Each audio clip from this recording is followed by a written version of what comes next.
তাহলে কবিতাতে দেখতে পাচ্ছি একটা শান্ত, একটা কুয়াশাচ্ছন্ন সন্ধ্যার কথা। ঘাসের উপরে জল পড়ছে, মাটিতে যখন জল পড়ছে দেখো একটা সোদা গন্ধ বার হয়, সেই গন্ধটা যেন তাকে আবার তার ছোটবেলার যে স্মৃতি, সেই স্মৃতিতে যেন ফেরত চলে যাচ্ছে। এটা সেকেন্ড সামেটিভের জন্য খুব ইম্পর্টেন্ট একটা কবিতা, কারণ একটা প্রোজ দেয়, একটা পোয়েম দেয়, এবং সেখানে একটা আমাদের পোয়েম আছে। তো তার জন্য এখান থেকে যে কোয়েশ্চেন অ্যান্সার আসবে সেটা কিন্তু আমরা গ্যারেন্টির সাথে বলতে পারি। তো যদি কোনো ডাউট থাকে অবশ্যই কমেন্ট করে জানাও। এবার এখান থেকে কিছু আমরা কোয়েশ্চেন্স করে ফেলি। এখানে হচ্ছে আমাদের অ্যান্সার আছে আই ওয়াচ, অর্থাৎ দিস ক্লাউডি ইভিনিং ফল, অর্থাৎ এই যে পড়ন্ত সন্ধ্যা। Hello student, welcome to SOE Bangla 9 and 10। কেমন আছো তোমরা? আশা করছি ভালো আছো। সামনেই সেকেন্ড সামেটিভ এক্সামিনেশনস, এবং সেই এক্সামিনেশনটাকে যাতে আরও ভালো করা যায়, যাতে আরও পরীক্ষা তোমরা দারুণভাবে দাও, তার জন্য কিন্তু আমাদের এই যে সিরিজ এক ছবলে তিন ছবি, অর্থাৎ যেখানে আমরা তোমাদেরকে কনসেপ্ট দেব, যেখানে আমরা তোমাকে সাজেশন দেব, এবং তার সাথে হচ্ছে সলিউশন দেব। তো চলো আজকের এই সিরিজের প্রথম পর্বে, প্রথম ক্লাসে আমরা যেটা পড়বো সেটা হচ্ছে mild the mist upon the hill. এটা সেকেন্ড সামেটিভের জন্য খুব ইম্পর্টেন্ট একটা কবিতা, কারণ একটা প্রোজ দেয়, একটা পোয়েম দেয়, এবং সেখানে একটা আমাদের পোয়েম আছে। তো তার জন্য এখান থেকে যে কোয়েশ্চেন অ্যান্সার আসবে সেটা কিন্তু আমরা গ্যারেন্টির সাথে বলতে পারি। তো তার জন্য আজকের ক্লাসে আমরা, যদিও ক্লাসে আমরা আলোচনা করেছি কোয়েশ্চেন অ্যান্সার, তো তোমরা যদি ডিটেলসে ক্লাসটা বুঝতে চাও তাহলে আগের যে ক্লাসটা আছে সেটা দেখতে পারো। এই ক্লাসে আমরা হালকা কনসেপ্টটা বুঝে নেব, তারপরে যেটা মেন কিছু কোয়েশ্চেন্স, এবং তারপরে কিছু কোয়েশ্চেন্সের অ্যান্সার সলভ করব। তাহলে আমাদের কবিতাটার যে থিমটা, অর্থাৎ the mild the mist upon the hill, কবিতার থিমটা কি ছিল? The poem is reflective and emotional. তাই তো, কবিতাতে আমরা একটা কবি এমিলি ব্রন্টের ব্যাপারে আমরা জেনেছিলাম, যেখানে সে তিনি তার মা তার বোনদেরকে হারিয়ে ফেলেছিল খুব কম বয়সে টিউবারকিউলোসিসে, এবং পরবর্তী তিনিও টিউবারকিউলোসিসে মারা যান। তো সেখানে যে তার যে কাছের মানুষ হারিয়ে যাওয়ার যে বেদনা, সেটা কোথাও গিয়ে তিনি বিভিন্ন সিম্বলের মাধ্যমে কবিতাতে বোঝানোর চেষ্টা করেছেন, তাই তো। তারপরে it shows how nature can bring back memories childhood. এখানে দেখতে পেয়েছি আমরা কিভাবে নেচারের বিভিন্ন এলিমেন্ট, যেমন এখানে কুয়াশা, সেটা আমাদের ছোটবেলার কথা মনে করিয়ে দিতে পারে, সেটা হচ্ছে আমরা এই কবিতায় দেখতে পেয়েছিলাম। And there is a mix of sadness and peace. এখানে একটা পিস, একটা শান্তি, এবং তার সাথে একটা দুঃখ, এই দুটো কিভাবে একসাথে বিরাজ করছে সেটা আমরা এখানে দেখতে পাচ্ছি। এবং the mist symbolise a pause from the sorrow of life and return to innocence. এবং এখানে আমরা কি দেখতে পাচ্ছি যে মিস কি, যে কবি যে দুঃখের মধ্যে আছে, সেই দুঃখতে কোথাও গিয়ে বিরত দিয়ে ছোটবেলার যে ভালো মোমেন্টটা সেখানে ফেরত যাওয়া, সেটা কিন্তু আমরা এখানে দেখতে পাচ্ছি এই কবিতার মধ্য দিয়ে। আচ্ছা, কবিতাটা আমরা জাস্ট একবার রিডিং পড়বো, আমরা আর ডিটেলসে অ্যানালাইজ করছি না, কারণ আমরা থিমটা বুঝতে পেরেছি, আমরা সামারিটা বুঝতে পেরেছি। জাস্ট আমরা কবিতাটা একবার রিডিং পড়বো, এবং তারপরেই আমরা কিন্তু কোয়েশ্চেন্স অ্যান্সারে চলে যাব, কারণ কবিতাটা ডিটেলসে এক্সপ্লেনেশন কিন্তু তোমরা আমাদের চ্যানেলে পেয়ে যাবে। তো যদি কেউ দেখতে চাও, যদি কেউ না দেখে থাকো, তাহলে অবশ্যই কিন্তু একবার ক্লাসটি দেখে নিও। তো কি বলছে দেখো, mild the mist upon the hill, telling not of storms tomorrow, no the day has its fill, spent its store of silent sorrow. Oh, I'm gone back to the days of youth, I'm a child once more, and beneath my father's sheltering roof, and near the old hall door, I watch this cloudly evening fall after a day of rain, blue mist, sweet mist of summer pall, the horizon's mountain chain. The dam stands in the long green grass, as thick as morning's tears, and dreamy scenes of fragrance pass, that breath of other years. তাহলে কবিতাটা আমরা পড়লাম। কবিতাটার summary একটু আমরা যদি দেখি তাহলে কি দেখতে পাচ্ছি? The poem describes a calm mystery evening in nature. The mist on the hills creates a peaceful yet slightly sad atmosphere. তাহলে কবিতাতে দেখতে পাচ্ছি একটা শান্ত, একটা কুয়াশাচ্ছন্ন সন্ধ্যার কথা। যেই কুয়াশাটা সন্ধ্যার উপরে যে কুয়াশাটা লেগে আছে, যেখানে একটা শান্তির পরিবেশ, একটা শান্ত পরিবেশ সৃষ্টি করেছে, তার সাথে সাথে একটা দুঃখেরও পরিবেশ কিন্তু সৃষ্টি করেছে। The miss does not reveal future সরো, যে মিসটা, যে কুয়াশাটা লেগে আছে, সেটা কিন্তু ভবিষ্যতের দুঃখের কথা কিছু বলছে না। But the day seems to have already wave suggesting hidden sadness, কিন্তু যে দিন, সে দুঃখটা কাটিয়ে ফেলেছে। অর্থাৎ ওখানে যে লাইনটা ছিল যে আর দুঃখ দেওয়ার মতো কিছু নেই, অর্থাৎ জীবনে আমি এতটা দুঃখের মধ্যে দিয়ে গেছি যে দুঃখ পাওয়ার আর কিছু নেই। মানে একটা মানুষের, আমি চড় মারলাম গালে, প্রথমবার যখন চড়টা মারি ভীষণভাবে লাগবে, কিন্তু একটা মানুষের বারবার গালে যদি চড় মেরে দেওয়া যায় তাহলে তার না লাগে না একটা সময়ের পর। ঠিক তেমনভাবে মানুষ দুঃখের মধ্যে যেতে যেতে যেতে প্রথম দিকের যে দুঃখটা সেটা ভীষণ কষ্টের মনে হয়, কিন্তু পরবর্তী যখন বারবার দুঃখের মধ্যে দিয়ে যাচ্ছি সেই দুঃখটার ততটা মনে হয় না, কারণ ওটা অভ্যস্ত হয়ে যায় মানুষ। তো ঠিক তেমনও মানে কবি এতবার দুঃখের মধ্য দিয়ে গেছে, জীবনে এত দুঃখের মধ্যে দিয়ে গেছে যে ভবিষ্যতে যে দুঃখ আছে সেটা আর তার কিছু মনে হচ্ছে না। তো দুঃখ অলরেডি সে তার কেঁদে ফেলেছে। Spends is store of silence sorrow, এই কথাটা আছে। তো the scene reminds the poetess of her childhood days making her feel young again. কবির এই যে দৃশ্য, এই যে মিস্ট, এটা দেখে একটা স্যাডনেসের কথা মনে হচ্ছে, একটা কাম নেচারের কথা মনে হচ্ছে, অ্যাজ সেম টাইম তার কিন্তু ছোটবেলার কথা মনে হচ্ছে, এবং তার মনে হচ্ছে যেন সে আর একবার ইয়াং হয়ে গেছে। A soft fragrance in the air bring back memories of early life. ঘাসের উপরে যখন যখন ঘাসের উপরে জল পড়ছে, মাটিতে যখন জল পড়ছে, দেখো একটা সোদা গন্ধ বার হয়, সেই গন্ধটা যেন তাকে আবার তার ছোটবেলার যে স্মৃতি, সেই স্মৃতিতে যেন ফেরত চলে যাচ্ছে। Overall, the poem connects nature with memory and emotions, showing how surroundings can awaken the past. তো যাই হোক, কবিতাটাতে আমরা নেচার, স্মৃতি, ইমোশনস এগুলো দেখতে পাচ্ছি, এবং কিভাবে প্রকৃতিও আমাদের অতীতের কথা আমাদেরকে মনে করিয়ে দেয় সেটা কিন্তু আমরা এই কবিতাতে দেখতে পাচ্ছি। তাই তো, তাহলে চলো, এটা মোটামুটি আমাদের যে কনসেপ্ট যেটা ছিল সেটা আমি আশা করছি তোমাদেরকে বোঝাতে পারলাম একটু হলেও। তো যদি কোনো ডাউট থাকে অবশ্যই কমেন্ট করে জানাও। এবার এখান থেকে কিছু আমরা কোয়েশ্চেন্স করে ফেলি। কি বলছে দেখো, ফার্স্টেই বলছে the mist tells that there would be no storm. তাহলে মিস্ট জানান দিচ্ছে যে ঝড় হবে না। কবে হবে না? টুমরো, আগামীকাল ঝড় হবে না, ফার্স্টেই আছে। তাহলে অ্যান্সার হবে আমাদের option A, tomorrow. That will be correct answer, যে আগামীকাল আর ঝড় হবে না, এটা হলো আমাদের প্রথম। The sorrow of the day is, ঠিক আছে। তারপর হলো কি, যে দিনের যে দুঃখটা সেটা কেমন, পিসফুল, নয়েজি, ডাম্প না সাইলেন্ট। তাহলে আমরা বুঝতে পারছি যে সাইলেন্ট সরো কথাটা আছে, তাহলে অপশন ডি হবে সাইলেন্ট, অর্থাৎ যে দুঃখটা আছে সেটাকে বলা হচ্ছে সাইলেন্ট। তারপরে কি আছে, the poetess has gone back to the days of. তাহলে কবি কোন দিনের কথায় চলে গেছে, কবি কোন দিনের কথা মনে করছে? তাহলে অ্যাডাল্টহুড, ইউথ, ওল্ড এজ আর চাইল্ডহুড। তার কিন্তু কবিতায় দেখো প্রত্যেকটা কিন্তু কাছাকাছি ওয়ার্ড, যত তিনটেই কিন্তু তিনটেই মানে এ বি আর ডি তিনটে কিন্তু ছোটবেলার কাছাকাছি। এবার আমরা দেখে নিই যে কবিতাতে এক্স্যাক্টলি কোন ওয়ার্ডটা আছে। দেখো, oh I am gone back to the of youth, তাহলে কবি কিন্তু ইউথে চলে গেছে। তাহলে দেখো এখানে কিন্তু এই যে অ্যাডাল্টহুড, ইউথ, চাইল্ডহুড, তাহলে অপশন হবে অপশন বি ইউথ, অর্থাৎ সে তার ইউথের সময় কিন্তু চলে গেছে। After a day of rain the evening is, ঠিক আছে, একটা দিন বৃষ্টির পরে সন্ধ্যাটা কেমন ছিল? সন্ধ্যাটা ক্লাউডি ছিল, তাই না? সন্ধ্যাটা ক্লাউডি ছিল। The horizon is surrounded by a chain of, তাহলে হরিজন যেটা দিগন্ত রেখা কি দিয়ে ঘেরা ছিল? ক্লাউডস, মিস্ট, ভ্যালি না মাউন্টেন্স? তাহলে আমরা তো জানি কি দিয়ে ঘেরা ছিল, মাউন্টেন্স দিয়ে কিন্তু দিগন্ত রেখাটা ঘেরা ছিল।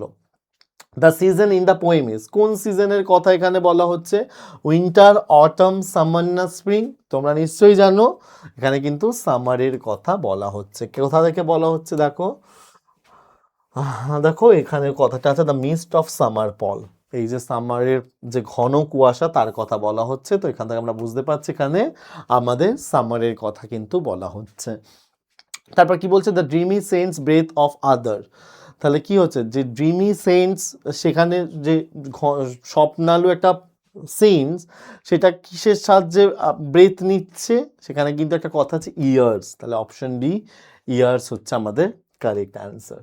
তারপরে আমরা চলে যাব অ্যান্সার দ্য ফলোয়িং কোয়েশ্চেন্স, 15টি শব্দের মধ্যে উত্তর দিতে হবে।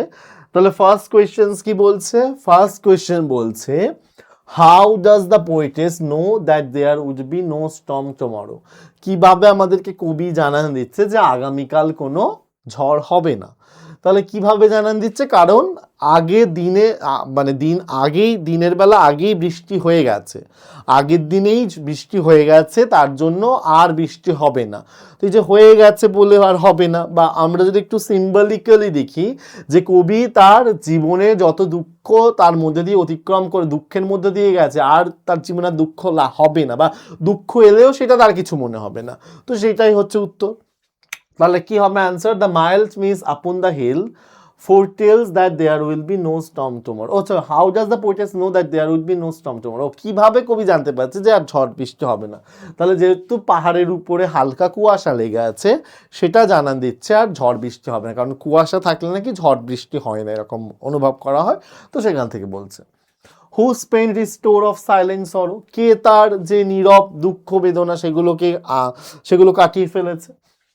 তাহলে এখানে দ্য রেইনি ডে, তাই তো? তাহলে the rainy day Spanish store of silence সরো, একটা যে বৃষ্টিমুখর দিন, সেই বৃষ্টিমুখর দিনের মাধ্যমে কিন্তু তার যে ঝড় বৃষ্টি সব কিছু কিন্তু কাটিয়ে ফেলেছে। What is the poetess reminded of? কবি কিসের কথা মনে পড়ছে? তাহলে অবশ্যই তার যে ইউথের সময় সেই কথাটা মনে পড়ছে, তাই তো? তাহলে the poetess is reminded of the days of her childhood, অর্থাৎ তার যে ছোটবেলার কথা, তার যে ইউথের কথা, সেটা কিন্তু কবি মনে করছে। আচ্ছা, তারপরে কি বলছে? What is the poetess watching? কবি কি দেখছে? The poetess is watching the cloudy evening after a day of rain. একটা দিনের পর সন্ধ্যাবেলায় যে কুয়াশা পাহাড়ের গায়ে লেগে আছে, কবি কিন্তু সেটাই দেখছে। তারপরে what does the long green grass hold? যে লম্বা যে ঘাস, সবুজ ঘাস, সেটা কি ধরে আছে? তাহলে the long green grass hold sparkling moisture, যে ময়েশ্চারগুলো আছে সেটা কিন্তু ধরে রয়েছে। What surrounds the horizon? ঠিক আছে, যে দিগন্ত রেখাকে কি ঘিরে রয়েছে? A chain of mountain surrounds the horizon. ঠিক আছে, একটা দিগন্ত রেখাকে একটা পর্বত শৈলী, সেটা কিন্তু দিগন্ত রেখাকে ঘিরে রয়েছে। তারপরে চলে যায় আমাদের একটা 25 শব্দের মধ্যে উত্তর দিতে হবে। এটা সাধারণত আমাদের কিসে 2 মার্কসে কিন্তু পড়ে, তাই তো? তাহলে কি বলছে? How is mist upon the hill, what does it foretell? যে পাহাড়ের গায়ে যে কুয়াশা লেগে আছে সেটা কেমন এবং এটা কি জানান দিচ্ছে? তাহলে the mist upon the hills mild, ঠিক আছে, পাহাড়ের গায়ে যে কুয়াশাটা লেগে আছে সেটা কেমন? সেটা হলো খুব মিষ্টি একটা কুয়াশা, তাই তো? অ্যান্ড প্লেজেন্ট, এবং খুব আরামদায়ক একটা কুয়াশা। It foretells that there will be no storm the next day, এবং এটা কি জানান দিচ্ছে? এটা জানান দিচ্ছে যে আগামীকাল আর ঝড় হবে না। How does the poetess go back to the days of youth? কিভাবে কবিতার ছোটবেলার দিনের কাছে ফেরত গেছে? তাহলে the sights, scenes and the atmosphere of the rainy evening take the poetess back to her childhood days. তাহলে এই যে দৃশ্য, এই যে সুগন্ধ, এই যে পরিবেশ, বৃষ্টির যে পরিবেশ, সেগুলো কবিকে তার ছোটবেলার দিনের কাছে ফেরত নিয়ে গেছে। তাহলে পরের কোয়েশ্চেন হচ্ছে what is compare to morning tears and why? অর্থাৎ সকালের যে অশ্রুকণা তার সাথে কিসের তুলনা করা হচ্ছে এবং কেন তুলনা করা হচ্ছে? তাহলে আমরা বলছি the moisture on the grass is compare to morning tears because it looks like sparkling drops of tears.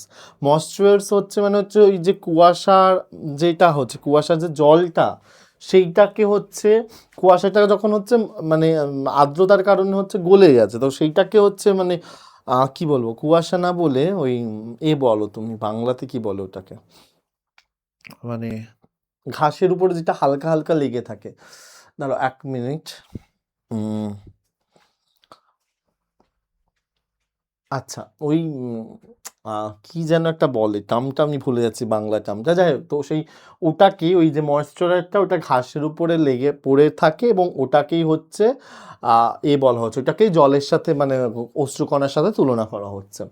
How do the dreamy sense of fragrance make the poetess romantic, কীভাবে যে ফ্রেগনেন্স মানে ওই যে মাটি একটা সোদা গন্ধ যেটা বার হচ্ছে সেটা কিভাবে কবিকে আরও রোম্যান্টিক, বা কেন রোম্যান্টিক মানে ওই যে দুটো ছেলে মেয়ের মধ্যে ভালোবাসা সেটা না, একটা প্রেম কবির মন কীভাবে জেগে উঠছে।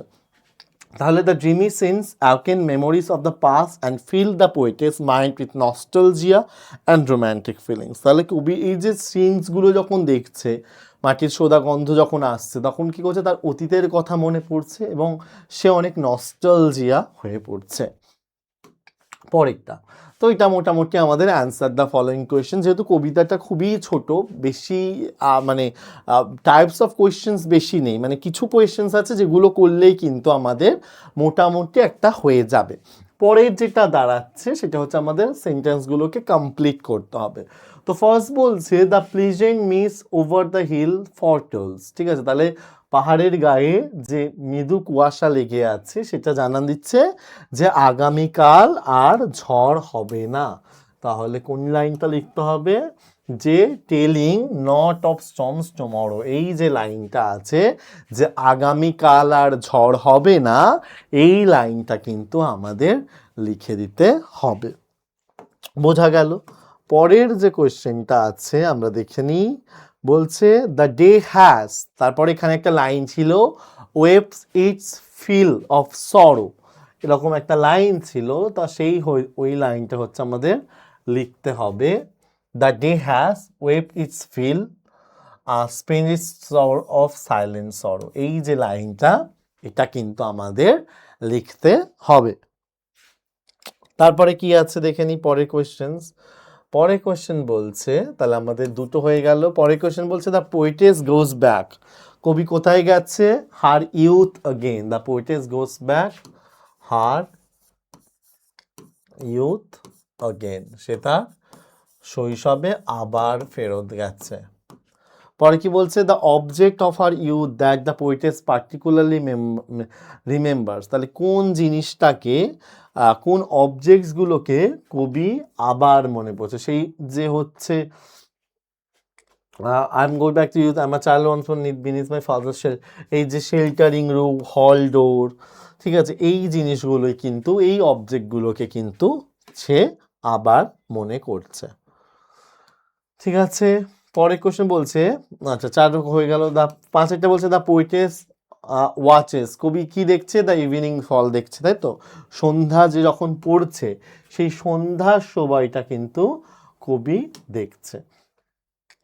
তাহলে কি হবে, এখানে হচ্ছে আমাদের অ্যান্সার আছে আই ওয়াচ, অর্থাৎ দিস ক্লাউডি ইভিনিং ফল, অর্থাৎ এই যে পড়ন্ত সন্ধ্যা সেটা কিন্তু আমাদের কবি দেখছে। তাহলে আমাদের লিখতে হবে দিস ক্লাউডি ইভিনিং, অর্থাৎ এই যে পড়ন্ত সন্ধ্যা, এই পড়ন্ত সন্ধ্যাটাকে কিন্তু আমাদের কবি দেখছে, এবং শুধু দেখছে না, সেটাকে কিন্তু অনুভব করছে। আমরা তো সবাই দেখি, কিন্তু আমরা অনুভব করি কয়জন? তো এখানে হচ্ছে কবি শুধুমাত্র সেটা দেখছে না, but she can feel it, she can realize it.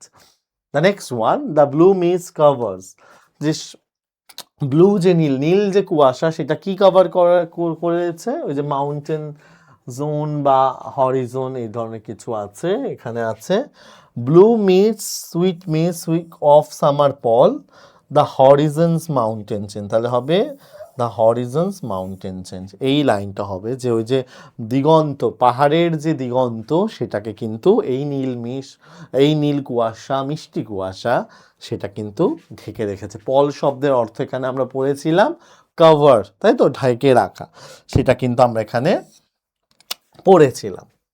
তারপরে চলে যায়, তারপরে কি বলছে the moisture on the blades of grass, তাহলে গ্রাসের উপরে যে ময়েশ্চারটা লেগে আছে সেটা কি হচ্ছে, তাহলে the damp stands in the long green grass, এটা হবে as thick as morning tear, সকালের অশ্রুকণার মতোই ঘন, ঠিক আছে, as thick as morning tear, সেটা হচ্ছে আমাদের এখানে লিখতে হবে। হলো, পরেরটা কি বলছে, the dreamy sense of fragrance, ঠিক আছে, যে ফ্রেগনেন্সটা যেটা মানে ওই যে ঘ্রাণটা আসছিল, মাটির যে সোদা গন্ধটা বার হচ্ছিল, সেটা কি করছে, the breath of other years, যে অন্য বছরের গুলোর যে শ্বাস নেওয়া, অর্থাৎ অন্য বছর যে শ্বাস নিত, অর্থাৎ আগের বছরগুলোর কথা তার মনে পড়ছে। তাহলে that breath of other years হবে আমাদের কারেক্ট অ্যান্সার। তাহলে আমাদের কমপ্লিট দ্য ফলোয়িং সেন্টেন্স আমরা করে ফেললাম। পরে বলছে ট্রু অ্যান্ড ফলস করতে হবে এবং কোন সাপোর্টিং স্টেটমেন্ট হচ্ছে আমাদের সেখানে দিতে হবে, তাই তো। তাহলে ফার্স্ট বলছে the mist upon the hills foretells weather with violent storm the next day. The mist upon the hills foretells weather with violent storm the next day. বলছে পাহাড়ের গায়ে যে কুয়াশা লেগে আছে সেটা আমাদেরকে জানান দিচ্ছে আগামীকাল ভীষণ ঝড়ঝঞ্ঝা হবে। তাহলে এটা তো ফলস, তাই তো। যে সেকেন্ড লাইন যেটা আছে, কি আছে সেকেন্ড লাইনে হচ্ছে আমাদের যেটা বলা হচ্ছে যে যে পরের দিন আর কিন্তু ঝড় ঝঞ্ঝা হবে না। তাহলে আমাদের সেকেন্ড লাইনটা এখানে লিখতে হবে যে পরের দিন কিন্তু আর কোনো ঝড় ঝঞ্ঝা হবে না, কারণ ঝড় ঝঞ্ঝা কিন্তু আগেই হয়ে গেছে। পরেরটা কি বলছে, the day has showered a very scanty of rainfall. বলছে দিন খুব অল্প, স্ক্যান্টি মানে অভাব, দিনে খুব অল্প ঝড় বৃষ্টি হয়েছে। তাহলে এটাও ফলস, কারণ তার ওখানে লাইনটা ছিল যে সে কি করেছে, তার যে ঝড়, তার যে যত কান্না, তার যে যত দুঃখ সব কিছু বয়ে গেছে, সব কিছু অতিবাহিত হয়ে গেছে। তার মানে কি ভীষণ ঝড় বৃষ্টি হয়েছে, শুধু অল্প ঝড় বৃষ্টি না, প্রচুর ঝড় বৃষ্টি হয়েছে, কবি প্রচণ্ড দুঃখ কষ্টের মধ্য দিয়ে গেছে। তো তার জন্য এটাও ফলস হবে। সাপোর্টিং স্টেটমেন্টে ওই যে the day has spent is store of silent সরো, ওই যে লাইনটা আছে সেটা হচ্ছে আমাদের লিখে দিতে হবে। পরেরটা কি বলছে, the poetess has a nostalgic feelings. কবির একটা নস্টালজিক ফিলিং হচ্ছে একেবারেই ট্রু। কেন? কারণ তার ছোটোবেলার কথা, তার ইউথের কথা কি হচ্ছে কবির মনে পড়ছে, তো তার জন্য কি হবে এটা একটা নস্টালজিক ফিলিং। ওই যে oh I am gone back to the youth again, ওই যে লাইনটা আছে ওই লাইনটা হচ্ছে আমাদের এখানে লিখে দিতে হবে। তারপরেরটা যেটা আছে বলছে the poetess recalls of her father's pleasant garden. কবি তার বাবার যে আনন্দময় বা বেশ আরামদায়ক বাগানের কথা মনে পড়ছে না, একেবারেই না। ওখানে যে সেকেন্ড প্যারাতে যেটা আছে সেখানে বলছে যে পুরানো হলডোরের কথা যেটা আছে, যে আমি আবার হলডোরের কাছে চলে গেলাম, ঠিক আছে, আমি আবার হলডোরের কাছে চলে গেলাম, ঠিক আছে, সেই জানলার কথা, ওই লাইনটা হবে, কারণ বাগানের কথা কিন্তু কবিতায় কোনো মেনশন নেই। এই যে সেকেন্ড লাইনে oh I am gone back to the youth, I am a child once more, and beneath my, এই যে লাইনটা and beneath my sheltering roof and near the hall door, এই যে দুটো লাইন এটা হচ্ছে আমাদের সাপোর্টিং স্টেটমেন্টে দিতে হবে। বোঝা গেল? তারপরে যেটা আসছে সেটা হচ্ছে the poetess watches a rainy evening. কবি একটা বৃষ্টিমুখর সন্ধ্যা দেখছে। এটাও ফলস। কেন? কারণ কবি কিন্তু বৃষ্টিমুখর সন্ধ্যা দেখছে না, কবি কিন্তু পড়ন্ত মেঘযুক্ত সন্ধ্যা দেখছে, সেখানে কিন্তু বৃষ্টি হচ্ছে না, কারণ বৃষ্টি কিন্তু হয়ে গেছে। থার্ড প্যারার যে সেকেন্ড লাইনটা যে লাইনটা আছে সেখানে I watch E cloudy evening, এই আই ওয়াচ ক্লাউডি ইভিনিং ওটা হচ্ছে আমাদের এখানে লিখতে হবে। পরেরটা কি বলছে, পরেরটা বলছে the chain of mountains in the horizon is covered by grey mist. যে দিগন্ত রেখাগুলো আছে বা যে পাহাড়গুলো কিসে ঢেকে আছে, পাহাড়গুলো ধূসর কুয়াশাতে ঢেকে আছে। হবে ফল? এটা ট্রু হবে? এটা ট্রু হবে না, কারণ এটাও ফলস, কারণ সেটা কিন্তু ওই 4 নাম্বার বা 3 নাম্বার লাইনে আছে, যেটা ব্লু মিস্ট সুইট মিস্ট, অর্থাৎ নীল কুয়াশাতে ঢেকে আছে। 3 নাম্বার থার্ড প্যারা 3 নাম্বার লাইন, যে নীল কুয়াশাতে ঢেকে আছে, ধূসর কুয়াশাতে না। তার জন্য সেই লাইন দুটো আমাদের লিখে নিতে হবে, ব্লু মিস্ট সুইট মিস্ট, ওই যে লাইনটা ওটা এখানে লিখে দিতে হবে। তারপরে কি বলছে, thick moisture gathers on the grass. যে ময়েশ্চারার সেটা হচ্ছে গ্রাসের উপরে জমা হয়েছিল, ড্যামসেন্স ট্যান যেটা বলা হচ্ছে। তো এটা একেবারে ট্রু। আমাদের ফোর্থ প্যাসেজের ফোর্থ প্যারাগ্রাফের ফার্স্ট লাইন এটা হবে supporting statement answer. And the poetess is reminded of her bygone days. কবি তার যে দিনগুলো কেটে গেছে সেই দিনের কথা মনে পড়ছে, এটাও ট্রুথ। এখানে হচ্ছে সেকেন্ড প্যারার যে ফার্স্ট লাইন সেটা হচ্ছে আমাদের সাপোর্টিং স্টেটমেন্ট দিতে হবে, এটাও ট্রু, যে I am gone back to youth again, ওই লাইনটা হচ্ছে এর সাপোর্টিং স্টেটমেন্ট। তো আশা করছি ক্লাসটা বুঝতে পারলে। যদি কোনো ডাউট তো আমি সলভ করলাম, আমরা আরেকবার কনসেপ্টটা নিলাম, কোয়েশ্চেন অ্যান্সার সলভ করলাম, সলিউশনও নিলাম। তো এরকম আরও যে এই যে এক বলে 3 ছবি, এই যে সিরিজ আমাদের এরকম আরও চলতে থাকবে। এরকম আরও যে ইংলিশের আরও ক্লাস তোমরা পেতে থাকবে। তো সেই ক্লাস পাওয়ার জন্য অবশ্যই কিন্তু আমাদের চ্যানেলটিকে সাবস্ক্রাইব করতে হবে, আমাদের আরও একটু মোটিভেশন দেওয়ার জন্য লাইক করতে হবে, কমেন্ট করে জানাতে হবে কেমন লাগছে ক্লাস, এবং আমাদের যে অন্যান্য যে সোশ্যাল মিডিয়া প্ল্যাটফর্মগুলো আছে সেগুলোকে কিন্তু তোমাদের ফলো করতে হবে। তাহলে তোমরা যদি আমাদের পাশে থাকো তাহলে অবশ্যই আমরা বলতে পারবো বাংলা পড়বে, বাংলা শিখবে, বাংলা জিতবে। আজকে এই পর্যন্ত, দেখা হচ্ছে পরের দিন অন্য কোনো টপিক নিয়ে, যে বললাম কনসেপ্ট, কোয়েশ্চেন, সলিউশনস, সেটা নিয়ে কিন্তু আমরা এগোতে থাকবো। টাটা, পরের দিন দেখা হবে।